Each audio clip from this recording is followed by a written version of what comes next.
ito po si looping squeeze tray, good for newborn until 3 years old. Depende pa rin po yan sa laki ng atimbang ni baby kung kakayanin po ng 4 to 5 years old. Approved for cabin po ito, compact folding. Okay, so ito po yung details po niya 1 by 1, color black, wala pong faded, wala pong discoloration. Yan. Okay, so itong canopy niya, extension canopy po ito, pwedeng ipasok sa loob kung hindi gagamitin. Okay, ang kaibahan kay looping squeeze 2, si tray is itong canopy niya, yan, pati po ito, yan, napapalitan po yan. Kasi, di-zipper yan, ditanggal dito. Yan. Si 2, hindi siya di-zipper, kaya hindi siya napapalitan. Okay, so tawag po doon color pack po. Yan. Okay, so already sanitized na po ito, ready to use na.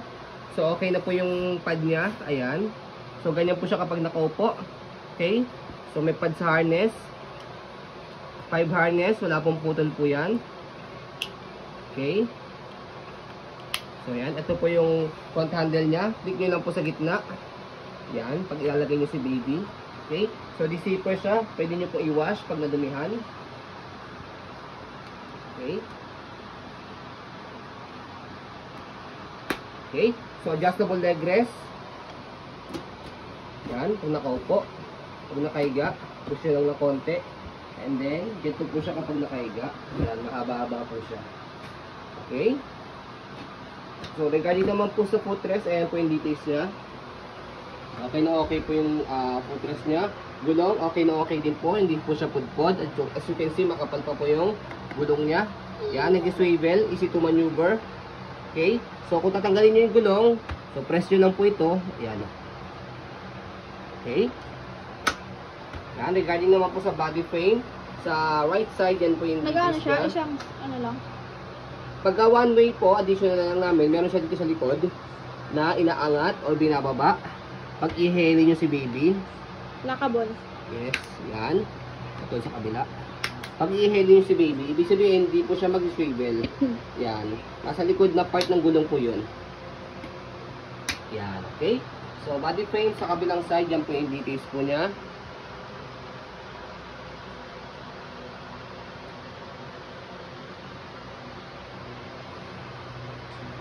Okay?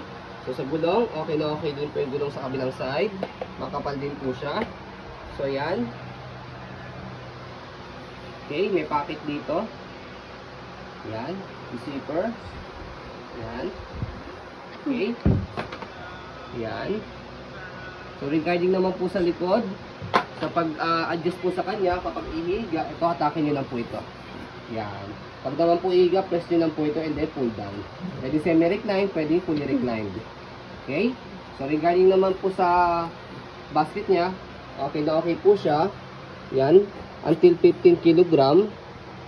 Okay. Stopper, color green, naka-go, naka-red, naka-stop. Okay. So, kung tatanggalin nyo yung gulong, turo na rin po namin sa inyo. Ito, angat nyo lang siya. Yan. Tapos atakan nyo. Okay.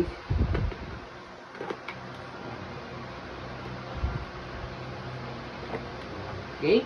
So, gulong sa kabilang side. Yan yung details. Okay na okay din po, makapal. Body frame. Yan.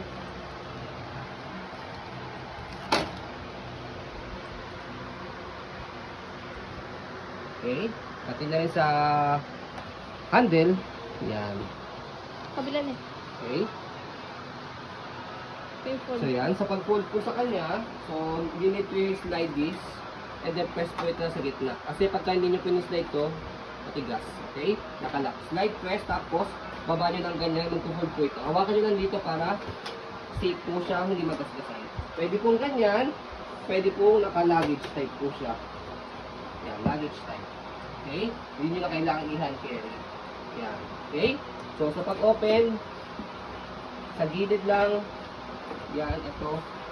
Angat nyo lang yan, tapos pull down nyo lang siya. Tapos, bukan nyo lang ganun. Para mag-lock dito. So, yun. Easy to fold, easy to open. Okay?